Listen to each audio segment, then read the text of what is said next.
제목을 따라 해보겠습니다. 두려움에서 사명으로. 말씀에 은혜 받으시기를 축복합니다.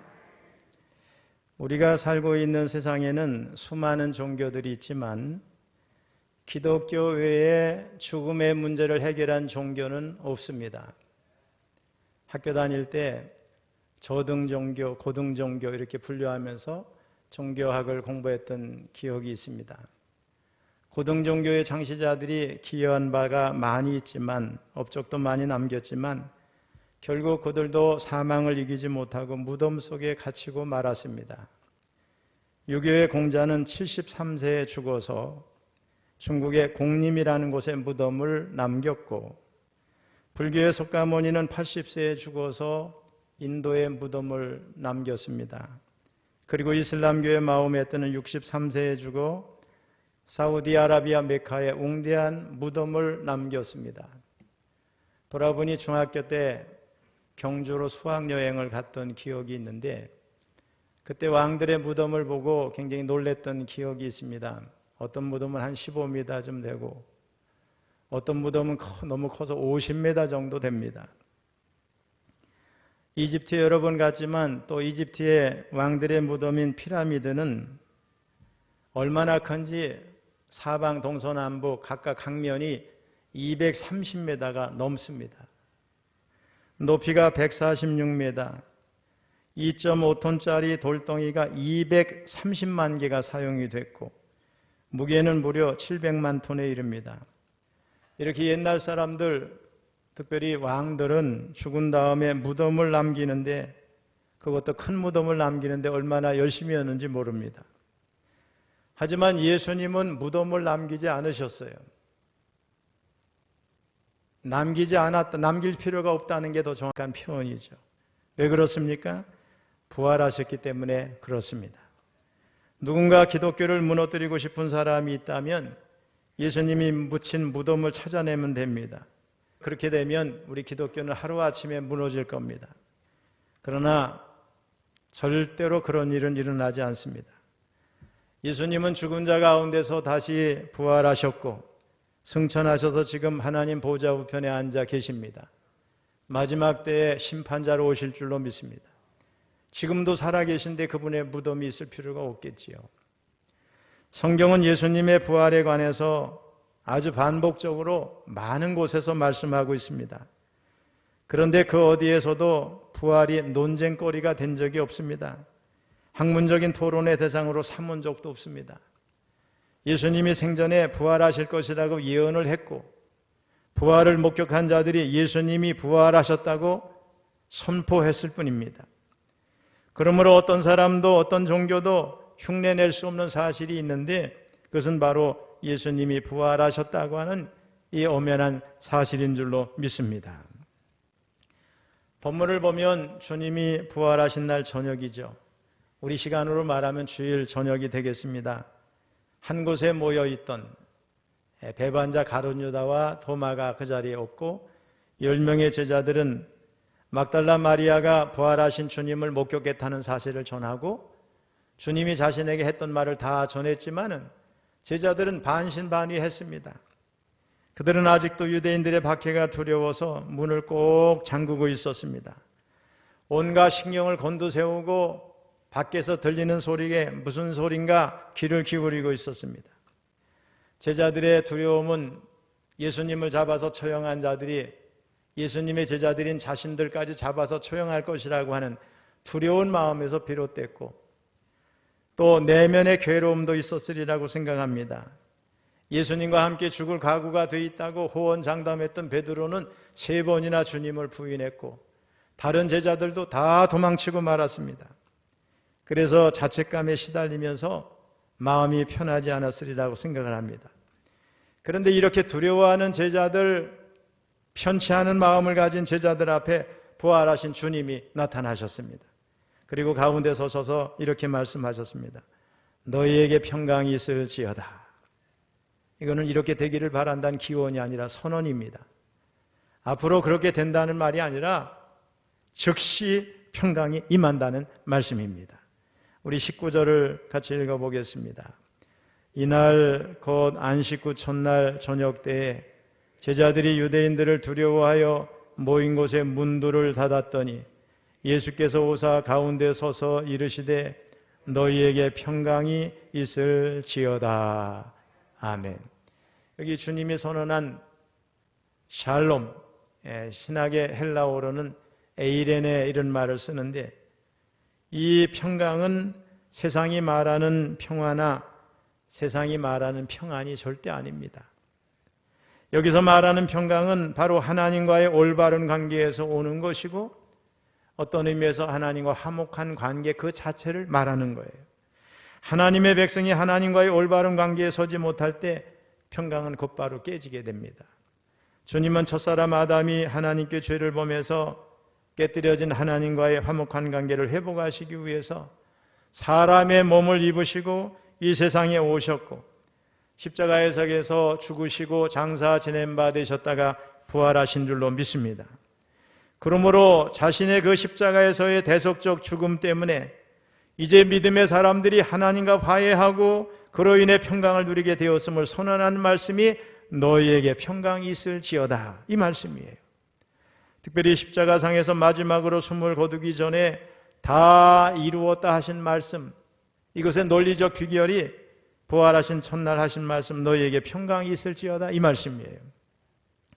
하나님과의 화해와 평강, 이는 주님께서 부활하심으로 완성하신 구원의 선물이에요. 완전한 평화입니다. 흔들리지 않는 평안입니다. 영원한 평강인 줄로 믿습니다. 예수님은 요한복음 14장 27절에서 내가 주는 평안은 세상이 주는 것과 같지 않다 말씀하셨는데, 이제 부활하신 주님은 두려워하는 제자들에게 세상과 다른 평안을 주신 것입니다. 이 평안은 영원한 생명을 얻고 두려움에서 해방되었을 때 주어지는 것입니다. 우리 인간 존재는 부활하신 주님을 만나서 죽음의 문제를 해결하기 전까지는 절대로 진정한 평안을 누릴 수가 없습니다. 그 전에는 결코 죽음의 공포를 떨쳐낼 수가 없어요. 겉모습은 편안해 보이고 평안을 가장하고 있지만은 그 죽음이라는 문제 앞에 늘 두려워하고, 언제 내가 죽음이 닥칠까, 또 언제 고치지 못한 불치의 병이 내게 올까, 늘 두려워하는 마음이 그 속에 있는 것입니다. 문을 잠그고 꽁꽁 숨어도, 또 돈을 많이 벌어도, 큰 권력을 가져도 죽음의 공포를 결코 이겨낼 수가 없어요. 그런 의미에서 여기서 말하는 평강은 부활하신 주님만이 우리에게 주실 수 있는 평강입니다. 그런 의미에서 이 평강은 선물이죠. 여러분에게 이러한 평강이 임하기를 축복합니다. 어느 미술 경시대회에 많은 그림들이 출품됐어요. 그 경시대회 주제가 평화인데 많은 화가들이 평화에 대한 그림을 그려서 대회가 크게 빛나게 되었어요. 마지막까지 올라가서 최우수 작품의 대상이 된 두 개의 그림이 있는데, 한 그림은 아주 평온한 봄날 어느 호숫가의 풍경이었어요. 푸른 잔디에 남녀가 앉아서 정답게 얘기를 하고 있습니다. 하늘에는 종달새가 날고 호수 안에는 백조가 잔잔한 물결을 타고 거닙니다. 나무들이 푸르게 잘 자라 어느 것 하나 평화롭지 않은 모습이 없었습니다. 또 다른 그림은 정반대의 풍경이었습니다. 깎아 세운 듯한 해변 바위 절벽에 바다 갈매기가 폭풍 가운데 깃털을 날리면서 앉아 있습니다. 하늘엔 시커먼 구름이 잔뜩 몰려와 비를 뿌리고 있습니다. 금방이라도 바위가 무너질 듯한 세찬 바람이 붑니다. 그런데 그 갈매기는 방금 알에서 깐 새끼를 품에 품고 있어요. 새끼 갈매기는 그 세찬 폭풍우 가운데서도 어미 품에서 고이 잠들어 있습니다. 최종심사에서 최우수 작품은 두 번째 그림이었습니다. 참 평화는 폭풍우 가운데서도 잠드는 것입니다. 특별히 참 평화는 내면적인 평화입니다. 내면적인 평안, 이것은 환경에서 오는 게 아니고 우리 하나님이 주시는 거예요. 우리 주님이 주시는 거예요. 사망과 죄악과 사탄의 권세를 이기시고 부활하신 주님으로 말미암아 하나님과 단절된 죄의 문제, 이 관계가 해결된 사람이 그 화목 관계를 회복했을 때 그 심령 가운데 오는 것이 이 평안입니다. 한 여자 성도가 오래돼 가지고 다 해진 전도지 한 장을 보배처럼 간직하고 다니면서 순간순간 만나는 사람에게 그 전도지를 보여주며 전도를 합니다. 그 전도지의 제목은 당신의 삶에 만족하십니까? 이런 거였어요. 참된 삶의 만족은 오직 예수 그리스도 안에 있음을 소개한 그런 전도지입니다. 그 여자 성도는 큰 아파트에서 좋은 가구들을 다 들여놓고 필요한 것들은 다 사다 놓고 해볼 거 다 해보고 그렇게 살았는데, 그런데도 삶의 의미가 별로 없습니다. 결국 우울증에 걸려서 자꾸만 죽고 싶은 충동을 받아야만 했습니다. 그런데 어느 날 아침 신문에 끼워진 전도지를 발견하고 그것을 읽는데 마음이 뜨거워지고 거기서 주님을 영접하게 되는 놀라운 역사가 일어납니다. 그리스도 안에서의 참된 삶을 이 작은 쪽지의 전도지에서 발견한 겁니다. 즉 그리스도 안에서 진정한 삶의 의미를 깨닫고 마음의 평안을 얻은 것입니다. 그래서 그녀는 그 전도지를 가장 소중한 보배로 지니면서 일생을 살아가면서 기회만 있으면 그 전도지를 펴고 사람들에게 복음을 전하게 되었습니다. 여러분, 삶에서 참으로 만족하십니까? 세상에서 우리에게 참된 행복과 평안을 줄 수 있는 게 여러분 뭐라고 생각하세요? 삼성그룹의 창업자 이병철 회장, 고인이 되셨죠. 그분에겐 별명이 하나 붙어 있어요. 돈병철. 또 현대그룹의 창업자 고정주영 회장, 이분들은 돈이 많은 재벌이었지만 각각 77세, 85세를 살고 떠났어요. 우리 이병철 회장에 대한 얘기가 인터넷에 떠도지만은 죽기 전에 자기에게 구원의 문제가 어디 있을까 굉장히 여러 가지 생각이 많이 휩싸였던 것을 보게 되지만은 주님을 영접했다는 기록은 없습니다. 돈이 많았던 이병철 회장, 정주영 회장 73세, 77세, 85세를 각각 살고 떠났는데 장수시대인 지금의 90세도 못 산 거죠. 인생의 삶이라는 게 일장춘몽입니다. 돈이 많던 이병철 회장, 정주영 회장, 이분들과 작은 쪽지 안에서 주님을 영접하고 참 평안을 누린 이 여인과 한번 여러 번 비교하면 누가 참 행복했을까? 말할 것도 없이 부활의 주님을 만난 이 여인이라고 생각합니다. 우리는 분명히 알아야 됩니다. 부활하신 주님의 평안이 아니고는 참된 평안이 있을 수 없습니다. 지금은 고인이 되신 우리 빌리 그레암 목사님, 우리 한국교회 발전에 크게 기여하신 목사님이죠. 이분이 서독 수상 아데나워를 만나러 갔습니다. 수상 집무실로 가기 위해 이동하면서 아주 근엄하고 의례적인 인사말을 전에는 이런 정치인의 한 사람으로 수상을 생각하면서 가는 겁니다.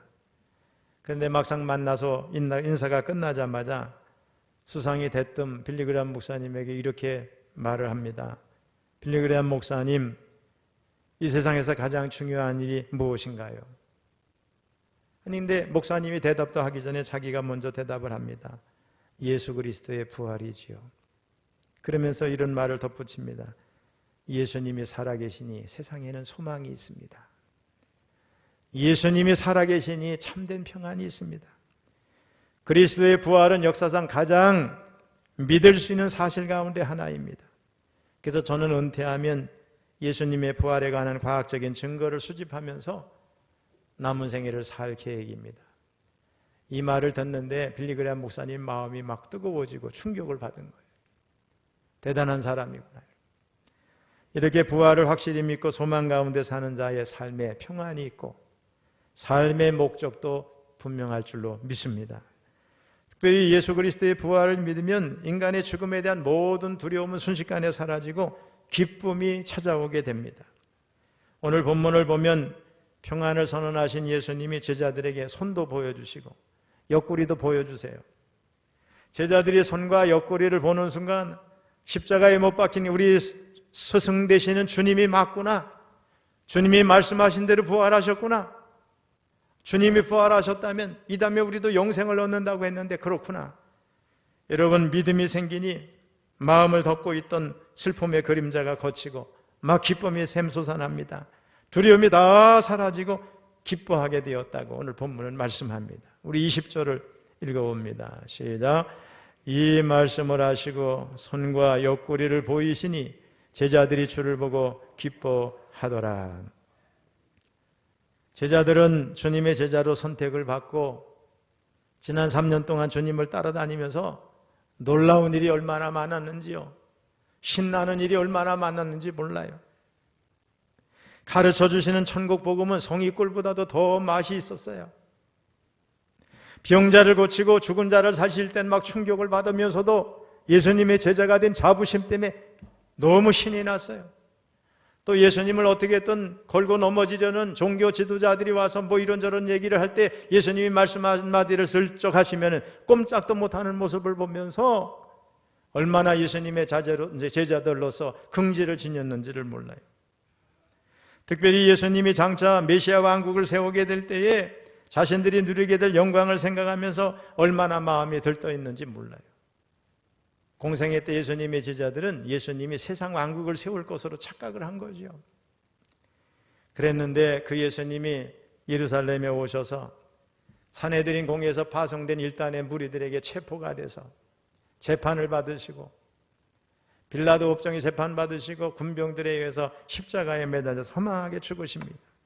여러분 제자들의 마음이 어떠했을까 한번 상상을 한번 해보세요. 하늘이 무너진다, 무너진 것 같다, 뭐 이런 게 이때 맞는 말이 아닐까 싶어요. 더 나아가 예수님의 제자라는 것 때문에 닥쳐올 위험에 몸부림을 치면서 두려움과 공포에 시달리게 됐을 겁니다. 한마디로 주님의 부활을 목격하기 전에는 두려움, 공포, 그것이 그들의 상태였습니다. 하지만 놀랍게도 제자들에게 부활하신 주님이 나타나셔서 평강을 선언하시고 못 박혔던 손, 또 창에 찔렸던 옆구리를 보여주면서 부활을 확인시켜 주실 때 제자들의 마음은 기쁨으로 소용돌이치기 시작했습니다. 이제 21절에 보면 주님이 다시 한번 제자들에게 평강을 선언하세요. 그리고 자신이 하나님 아버지의 보냄을 받아 이 땅에 오신 것처럼 제자들을 세상으로 파송하십니다. 21절을 읽어봅니다. 예수께서 또 이르시되 너희에게 평강이 있을지어다. 아버지께서 나를 보내신 것 같이 나도 너희를 보내노라. 왜 예수님께서 반복적으로 제자들에게 평강을 선언하실까? 지금 제자들에게 가장 필요한 게 뭐였어요? 평강이었어요. 평강이 있을지어다. 이 한마디에 스승을 배반하고 도망쳤던 제자들의 과거는 다 용서됐어요. 공포는 사라졌어요. 두려움은 눈 녹듯이 없어졌어요. 의심의 먹구름은 깨끗이 사라졌습니다. 이 샬롬, 평강은 영적인 충만함, 정신적인 평안, 육체적인 건강, 그리고 삶의 풍요로움을 표현하는 말입니다. 여러분에게도 이런 평안이 있기를 바랍니다. 죽음의 두려움이 사라지고 또 앞날을 살아가면서 미지의 앞날이 어떻게 될까 염려하는 마음도 다 사라지고 자녀들에 대한 걱정, 또 혹시 내게 무슨 병마가 찾아오는 거 아닌가 이런 병마에 대한 두려움, 이런 것이 주님의 평강으로 다 사라지기를 축원합니다. 여러분에게 하나님이 주신 평안이 임하기를 축복합니다. 여러분 마음을 여시고 부활하신 주님을 여러분의 주로 받아들이시길 축복합니다. 평강을 주신 주님은 주님이 아버지의 말씀대로 이 땅에 오신 것처럼, 다시 말하면 성육신 하신 것이죠. 하늘 보좌를 버리고 세상에 천국 복음을 전하고 우리를 구원하시고 이 땅에 선교사로 주님이 오셨어요. 이 주님이 제자들에게, 오늘 우리들에게 주님을 대신해서 세상에 다시 너희가 성육신해라, 내가 성육신한 것처럼 하늘에서 땅으로 너희들은 세상으로 성육신해라, 복음을 전하는 자가 되라 파송하시는 줄로 믿습니다. 최초의 선교사셨던 예수님이 우리 모두가 세상에서 죄사함의 복음을 전하는 선교사가 되라고 보내시는 겁니다. 예수께서 나를 보내신 것 같이 나도 너희를 보내노라. 여러분, 이것은 주님의 명령이에요. 부탁이 아니에요.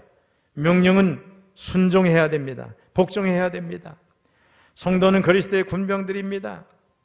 군인사회에서 명령은 생명과 같아요. 즉 어기면 죽임을 당할 수밖에 없다는 말이에요. 부활을 목격한 제자들에게 오늘 우리들에게 주님은 그 사실을 널리 증언하라고 명령을 하십니다. 왜 이런 명령을 하실까? 그 이유는 너무나 분명하죠. 부활이 저와 여러분의 부활로 끝쳐서는 안 될 줄로 믿습니다. 앞으로 구원받을 세상의 사람들, 예정된 사람들, 모든 사람들의 부활이 돼야 되기 때문에 복음을 전해야 되는 줄로 믿습니다. 어떤 분이 세상의 교회를 두 종류로 분류를 했어요. 하나는 주차장 같은 교회예요. 또 하나의 교회는 주유소 같은 교회예요. 주차장 같은 교회 성도는 교회에 와서 예배를 드리고 자기들 일만 좋아하고 교제하고 세상으로 안 나가는 거예요. 복음도 전하지 않는 거예요. 근데 주유소 같은 교회는 어떻게 해요? 차를 운전하고 이렇게 다니다가 기름이 떨어지면 주유소에 가서 또 기름을 넣고 또 여기저기 다니지 않습니까? 우리 교회가 주유소 같은 교회가 되기를 바랍니다. 피켓을 들고 지나가는 사람, 차량 운전하는 사람에게 다 보여주고 복음에 대해 자꾸 도전을 하고 전도지를 나눠주고 생활전도를 하고 우리 교회가 살아있는 그런 생명 있는 교회가 되기를 바라요. 주유소 같은 교회, 열심히 세상에서 복음을 전하고 살다가 다시 와서 예배드리고 복음을 듣고 영적 충전하고 또 세상으로 가는 거예요. 연세대학교 이계준 교수가 책을 썼어요. 흩어지는 교회, 모이는 교회, 모이는 교회, 흩어지는 교회. 교회는 흩어지고 모이는 것을 반복하는 역동성 속에서 하나님 나라를 확장해 가는 거예요. 우리 교회는 모이기만 하는 교회가 아니라 흩어지기도 하는 교회, 또 흩어지기만 하는 교회가 아니라 모이는 교회가 되기를 주님의 이름으로 축복합니다. 사랑하는 성도 여러분, 본문의 제자들은 앞에서 말씀드린 것처럼 예수님이 십자가에 달려 죽으신 다음에 죽음의 위협과 앞으로 이 일에 대한 두려움과 근심으로 인해서 문을 굳게 닫아놓고 있었어요. 그래서 오늘 19절에 보면 그 장소를 뭐라고 표현했느냐? 두려워하여 모인 곳, 이렇게 표현하고 있습니다. 그런데 놀랍게도 부활하신 주님이 굳게 닫힌 무덤의 문을 여신 다음에 굳게 닫힌 두려움의 문을 지나서 제자들에게 찾아오셨고 평강을 선포하셨어요. 여러분, 모든 것을 다 가졌어도 내면의 평강이 없는 사람은 불행해요. 톨스토이는 세계적인 작품을 썼잖아요. 아름다운 아내와 정말 자녀들도 하나님이 멋지게 주셔서 행복한 가정을 이루었어요. 상도 다 받았어요. 이름도 알려지고. 결코 행복하지 않았어요. 자살을 시도하고 그러잖아요. 그러던 그가 한적한 시골을 여행하다가 노시의 한 시골에서 농부들이 일하는 모습을 보는데 막 콧노래를 부르면서 즐거워하면서 일을 하는 거예요. 저런 사람들과 나를 비교하면 나는 너무 많이 가졌는데 저 사람들이 뭐가 저렇게 기쁜가 농사를 지면서 궁금해가지고 가서 물어봤어요. 당신들이 왜 이렇게 기뻐합니까? 뭐가 그렇게 삶이 즐겁습니까? 그랬더니 우리는 주님을 믿고 구원받은 하나님의 자녀입니다. 우리 이거보다 더 기쁜 일이 뭡니까? 하면서 그 얘기를 할 때 충격을 받아서 그가 주님을 영접하게 됩니다.